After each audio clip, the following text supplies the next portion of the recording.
الحمدللہ رب العالمین والصلاة والسلام علی سید المرسلین اما بعد فاعوذ باللہ من الشیطان الرجیم بسم اللہ الرحمن الرحیم۔ اللہ پاک کے آخری نبی جناب رحمت عالم نور مجسم صلی اللہ علیہ وسلم پر درود و سلام پڑھنے کے بے شمار فضائل و برکات ہیں۔ حدیث پاک میں ہے کہ جس نے کتاب میں میرا نام لکھا تو جب تک وہ نام لکھا رہا فرشتے اس شخص کے لیے نیکیاں لکھتے رہیں گے۔ صلو علی الحبیب صلی اللہ تعالی علی محمد صلی اللہ علیہ وآلہ وسلم۔ آج میں آپ کو ایک جنتی لاٹھی کے متعلق بیان کرنے کی سعادت حاصل کروں گا۔ وہ لاٹھی جنت سے اتاری گئی اور ایک نبی علیہ السلام کے ساتھ اس کو منسوب کیا جاتا ہے۔ قرآن پاک میں اس لاٹھی کا مبارک لاٹھی کا ذکر ہے۔ جی ہاں، یہ حضرت موسیٰ علیہ السلام کی لاٹھی ہے جس کو عصائے موسیٰ بھی کہتے ہیں۔ اس کے ذریعے آپ کے بہت سے معجزات کا ظہور ہوا جن کو قرآن پاک نے مختلف عنوانوں کے ساتھ بار بار بیان کیا ہے۔ اس مقدس لاٹھی کی تاریخ بہت قدیم ہے جو اپنے دامن میں سینکڑوں ان تاریخی واقعات کو سمیٹے ہوئے ہے جن میں عبرتوں اور نصیحتوں کے ہزاروں نشانات ستاروں کی طرح جگمگا رہے ہیں اور جن سے اہل نظر کو روشنی اور بصیرت حاصل ہوتی ہے۔ یہ مبارک لاٹھی کس طرح کی تھی؟ یہ مبارک لاٹھی حضرت موسیٰ علیہ السلام کے قد برابر 10 ہاتھ لمبی تھی اور اس کے سر پر 2 شاخیں تھیں جو رات کو روشنی کی مشعل کی صورت روشن ہو جایا کرتی تھی۔ یہ جنت کے درخت پیلو کی لکڑی سے بنائی گئی تھی اور اس کو حضرت آدم علیہ السلام بہشت سے اپنے ساتھ لائے تھے۔ چنانچہ حضرت سیدنا علی بن جوزی رحمۃ اللہ علیہ فرماتے ہیں حضرت آدم علیہ السلام کے ساتھ عود خوشبودار لکڑی یعنی کہ حضرت موسیٰ علیہ السلام کا عصا جو عزت والی پیلو کی لکڑی کا تھا، انجیر کی پتیاں، حجر اسود جو مکہ معظمہ میں ہے اور نبی معظم حضرت سلمان علیہ السلام کی انگوٹھی، یہ 5 چیزیں جنت سے اتاری گئی ہیں۔ حضرت آدم علیہ السلام کے بعد یہ مقدس عصا مختلف انبیاء کرام کے ذریعے ہوتا ہوا حضرت موسیٰ علیہ السلام کے پاس آیا۔ حضرت موسیٰ علیہ السلام جب اللہ تعالیٰ کی بارگاہ میں حاضر ہوئے یعنی کوہ طور پر گئے تو اللہ تعالیٰ نے اپنی تجلی سے سرفراز فرمایا۔ تو وہاں کا واقعہ یہ ہے کہ اس کا ترجمہ کنز الایمان میں آپ کو بتاتا ہوں۔ اور یہ تیرے داہنے ہاتھ میں کیا ہے اے موسیٰ؟ اب سوال جواب ہو گئے۔ تو حضرت موسیٰ علیہ السلام نے عرض کی یہ میرا عصا ہے، میں اس پر تکیہ لگاتا ہوں اور اس سے اپنی بکریوں پر پتے جھاڑتا ہوں اور میرے اس میں اور کام ہیں۔ ما رب اخرى یعنی میرے اس میں اور کام ہے سے مراد اس کے سہارے میں چلتا ہوں، اس سے بات چیت کر کے دل بہلاتا ہوں، دل میں اس کا درخت بن کر آپ پر سایہ کرنا ہوتا ہے، رات میں اس کی دونوں شاخوں کا روشن ہو جانا ہوتا ہے، اس سے دشمنوں، درندوں اور سانپوں، بچھوؤں کو مارتا ہوں، کنویں سے پانی بھرنے کے وقت اس کا رسی بن جانا اور اس کی دونوں شاخوں کا ڈول بن جانا، بوقت ضرورت اس کا درخت بن کر حسب خواہش پھل دینا، اس کو زمین میں گاڑ دینے سے پانی نکلنا وغیرہ شامل ہیں۔ حضرت موسیٰ علیہ السلام اس مقدس لاٹھی سے بتائے گئے کام بارہا لیتے رہے، مگر جب آپ فرعون کے دربار میں ہدایت فرمانے کی غرض سے تشریف لے گئے اور اس نے آپ کو جادوگر کہہ کر جھٹلایا تو آپ کے اس عصا کے ذریعے بڑے بڑے معجزات کا ظہور ہونا شروع ہو گیا، جن میں سے 3 معجزات قرآن پاک میں ذکر ہیں، وہ میں آپ کو بتاتا ہوں۔ یہ عصا اژدہا بن گیا۔ اس وقت کا واقعہ یہ ہے کہ فرعون نے ایک میلہ لگوایا اور اپنی پوری سلطنت کے جادوگروں کو جمع کر کے حضرت موسیٰ علیہ السلام کو شکست دینے کے لیے مقابلے پر لگا دیا۔ اور اس میلے کے ازدحام میں جہاں لاکھوں انسانوں کا مجمع تھا، ایک طرف جادوگروں کا ہجوم اپنی جادوگری کا سامان لے کر جمع ہو گیا اور ان جادوگروں کی فوج کے مقابلے میں حضرت موسیٰ علیہ السلام تنہا ڈٹ گئے۔ جادوگروں نے فرعون کی عزت کی قسم کھا کر اپنے جادو کی لاٹھیوں اور رسیوں کو پھینکا تو ایک دم وہ لاٹھیاں اور رسیاں سانپ بن کر پورے میدان میں ہر طرف پھنکارے مار کر دوڑنے لگیں۔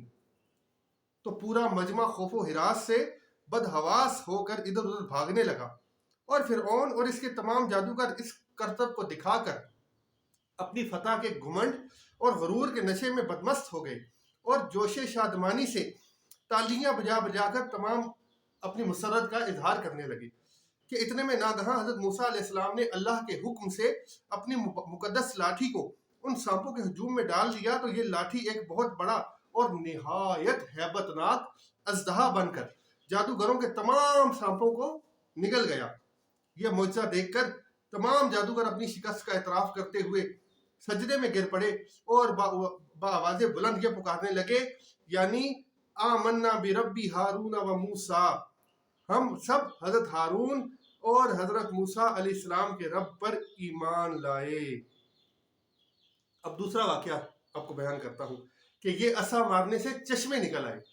بنی اسرائیل کا اصل وطن ملک شام تھا، لیکن حضرت یوسف علیہ السلام کے دور حکومت میں یہ لوگ مصر میں آ کر آباد ہو گئے اور ملک شام میں قوم عمالقہ کا تسلط اور قبضہ ہو گیا جو بدترین قسم کے کفار تھے۔ جب فرعون دریائے نیل میں غرق ہو گیا اور حضرت موسیٰ علیہ السلام کو فرعون کے خطرات سے اطمینان ہو گیا تو اللہ تعالیٰ نے حکم دیا کہ قوم عمالقہ سے جہاد کر کے ملک شام کو ان کے قبضے اور تسلط سے آزاد کرائیں۔ چنانچہ آپ 6 لاکھ بنی اسرائیل کی فوج لے کر جہاد کے لیے روانہ ہوئے، مگر ملک شام کی حدود میں پہنچ کر بنی اسرائیل پر اس قوم یعنی قوم عمالقہ کا ایسا خوف سوار ہوا کہ بنی اسرائیل ہمت ہار گئے اور جہاد سے منہ پھیر لیا۔ اس نافرمانی پر اللہ تعالیٰ نے بنی اسرائیل کو یہ سزا دی کہ یہ لوگ 40 برس تک میدان طیہ بھی کہتے ہیں، میدان طی بھی کہتے ہیں، بھٹکتے اور گھومتے پھرے اور اس میدان سے باہر نہ نکل سکے۔ حضرت موسیٰ علیہ السلام بھی ان لوگوں کے ساتھ میدان اسی میں تشریف فرما تھے۔ جب بنی اسرائیل اس بے آب و گیاہ میدان میں بھوک اور پیاس کی شدت سے بے قرار ہو گئے تو اللہ تعالیٰ نے حضرت موسیٰ علیہ السلام کی دعا سے ان لوگوں پر من و سلوہ آسمان سے اتارا۔ من شہد کی طرح ایک قسم کا حلوہ تھا اور سلوہ بھنی ہوئی بٹیریں تھیں۔ کھانے کے بعد جب یہ لوگ پیاس سے بےتاب ہو گئے اور پانی مانگنے لگے تو حضرت موسیٰ علیہ السلام نے پتھر پر اپنا عصا مار دیا اور اس پتھر پر عصا مارنے سے 12 چشمے پھوٹ کر بہنے لگے اور بنی اسرائیل کے 12 خاندان اپنے اپنے ایک ایک چشمے سے پانی لے کر خود بھی پینے لگے اور اپنے جانوروں کو بھی پلانے لگے اور پورے 40 برس تک یہ سلسلہ جاری رہا۔ یہ حضرت موسیٰ علیہ السلام کا معجزہ تھا جو عصا اور پتھر کے ذریعے ظہور میں آیا۔ قرآن پاک نے اس واقعے اور معجزے کا بیان کرتے ہوئے یوں ارشاد فرمایا، بسم اللہ الرحمن الرحیم وَإِذِ اسْتَسْقَى مُوسَى لِقَوْمِهِ فَقُلْنَا اضْرِبْ بِعَصَاكَ الْحَجَرَ فَانْفَجَرَتْ مِنْهُ 12 عَيْنًا قَدْ عَلِمَ كُلُّ أُنَاسٍ مَشْرَبَهُمْ۔ اور جب موسیٰ نے اپنی قوم کے لیے پانی مانگا تو ہم نے فرمایا اس پتھر پر اپنا عصا مارو، فوراً اس میں سے 12 چشمے بہہ نکلے، ہر گروہ نے اپنا گھاٹ پہچان لیا۔ اب آپ کو تیسرا واقعہ جو معجزہ ہے وہ بتاتا ہوں کہ اس عصا کی مار سے دریا پھٹ گیا۔ حضرت موسیٰ علیہ السلام ایک طویل وقت یعنی مدت دراز تک فرعون کو ہدایت فرماتے رہے اور آیات و معجزات دکھاتے رہے، مگر اس نے حق قبول نہ کیا بلکہ اس نے اور زیادہ سرکشی کی، اور بنی اسرائیل نے چونکہ اس کی خدائی کو تسلیم نہیں کیا اس لیے اس نے ان مومنین کو سخت ظلم و ستم کا نشانہ بنایا۔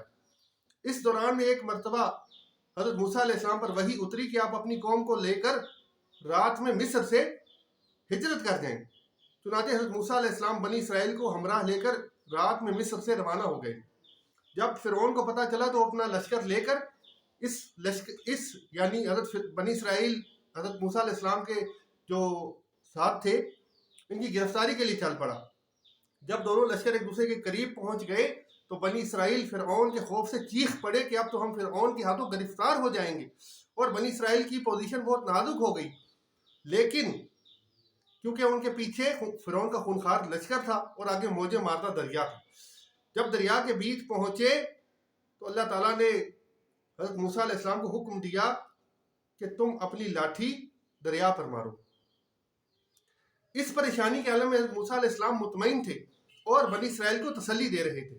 جو ہی آپ نے دریا پر لاٹھی ماری تو فوراً ہی دریا میں 12 سڑکیں بن گئی یعنی راستے بن گئے اور بنی اسرائیل ان راستوں پر چل کر سلامتی کے ساتھ دریا پار کر کے نکل گئے۔ فرعون جب دریا کے قریب پہنچا تو اس نے دریا کی اس راستوں کو دیکھا تو وہ بھی اپنی لشکر کے ساتھ ان روڈوں پر، ان سڑکوں پر، ان راستوں پر چل پڑا، مگر جب فرعون اور اس کا لشکر دریا کے بیچ پہنچا تو اچانک دریا موجیں مارنے لگا اور سب راستے بند ہو گئے اور فرعون اپنے لشکر سمیت اس میں غرق ہو گیا۔ یہ میں نے آج آپ کو حضرت موسیٰ علیہ السلام کے معجزات کے متعلق بتایا۔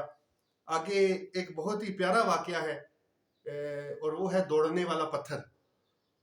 آپ اس کمنٹس میں مجھے ضرور بتائیے گا کہ میں وہ واقعہ آپ کو سناؤں۔ ہمارے چینل کو لائک کیجئے، سبسکرائب کیجئے اور دوسروں کو شیئر کیجئے۔ اللہ تعالیٰ سے دعا ہے کہ ہمیں ان باتوں پر عمل کرنے کی توفیق عطا فرمائے۔ السلام علیکم ورحمۃ اللہ وبرکاتہ۔